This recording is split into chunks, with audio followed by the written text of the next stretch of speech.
வணக்கம். சன்னியூஸின் ஒரு மணி செய்திகளை வழங்குவதற்காக நான் ஷமீனா தினேஷ்குமார். செய்திகளை விரிவாக பார்ப்பதற்கு முன்பாக முதலில் இந்த நேரத்திற்கான தலைப்புச் செய்திகள். அதிமுக பொதுச் செயலாளர் எடப்பாடி பழனிசாமிக்கு மோடி என்றால் பயம், அமித்ஷா என்றால் பயம் என்று விமர்சித்திருக்கும் அமைச்சர் KN நேரு, தென்னாலியின் பயப்பட்டியலை விட பழனிசாமியின் பயப்பட்டியல் பெரியது என்றும் குறிப்பிட்டிருக்கிறார். பாஜக இந்தியாவில் கடந்த நவம்பரில் தங்கத்தின் இறக்குமதி 1,27,000 கோடியாக அதிகரித்த நிலையில் நாட்டின் வர்த்தக பற்றாக்குறை 3,21,000 கோடி ரூபாயாக உயர்ந்துள்ளது. அண்மை செய்திகளுக்கு தொடர்ந்து இணைந்திருங்கள் சன்யூஸ் தொலைக்காட்சியுடன். வணக்கம். சன்யூஸின் 3 மணி செய்திகளை வழங்குவதற்காக நான் ஷமீனா தினேஷ்குமார். செய்திகளை விரிவாக பார்ப்பதற்கு முன்பாக முதலில் இந்த நேரத்திற்கான தலைப்புச் செய்திகள்.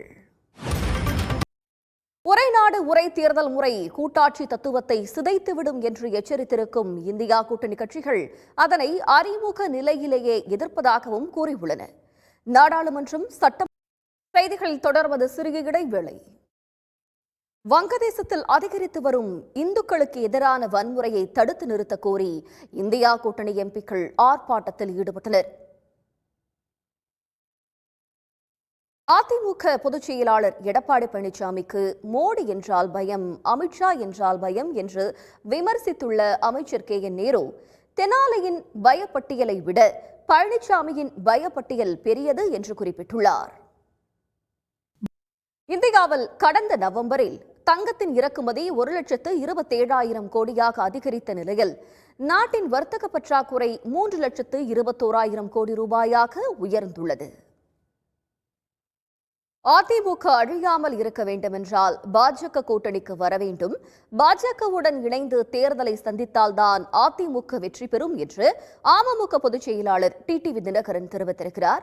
மேலும் பழனிசாமிக்கு இரட்டை இலை கிடைத்தது தற்காலிகமானதுதான் என்றும், எடப்பாடி பழனிசாமியின் செயல்பாட்டால் 2026க்கு பிறகு அதிமுக இருக்குமா என்ற கேள்வி எழுவதாகவும் அவர் கூறியுள்ளார். 2021 சட்டமன்ற தேர்தலில் பொய்யான பிரமாண பத்திரம் தாக்கல் செய்த வழக்கில் அதிமுக முன்னாள் அமைச்சர் KC வீரமணி திருப்பத்தூர் மாவட்ட நீதிமன்றத்தில் நேரில் ஆஜரானார். கடந்த தருமபுரி மாவட்ட நாம் தமிழர் கட்சி நிர்வாகிகள் அந்த கட்சியில் இருந்து கூண்டோடு விலகியுள்ளனர். அரூர் சட்டமன்ற தொகுதி மூலப்பொருட்களின் விலை உயர்வு காரணமாக DAP உரம் வரும் ஜனவரி முதல் மூட்டைக்கு 200 ரூபாய் வரை விலை உயர்த்தப்பட இருப்பதாக தகவல் வெளியாகியுள்ளது. நாட்டில் யூரியாவை தொடர்ந்து தமிழ்நாடு ஆந்திர எல்லையில் உள்ள பெரியவேடு கிராமத்தில் 1.5 ஆண்டுகளுக்கு மேலாக ரயில்வே கேட் மூடப்பட்டுள்ளது. இதனால் ஆபத்தான முறையில் தண்டவாளத்தை கடந்து செல்ல வேண்டிய நிலை இருப்பதாக கிராம மக்கள் வேதனை தெரிவிக்கின்றனர். இடைவேளை.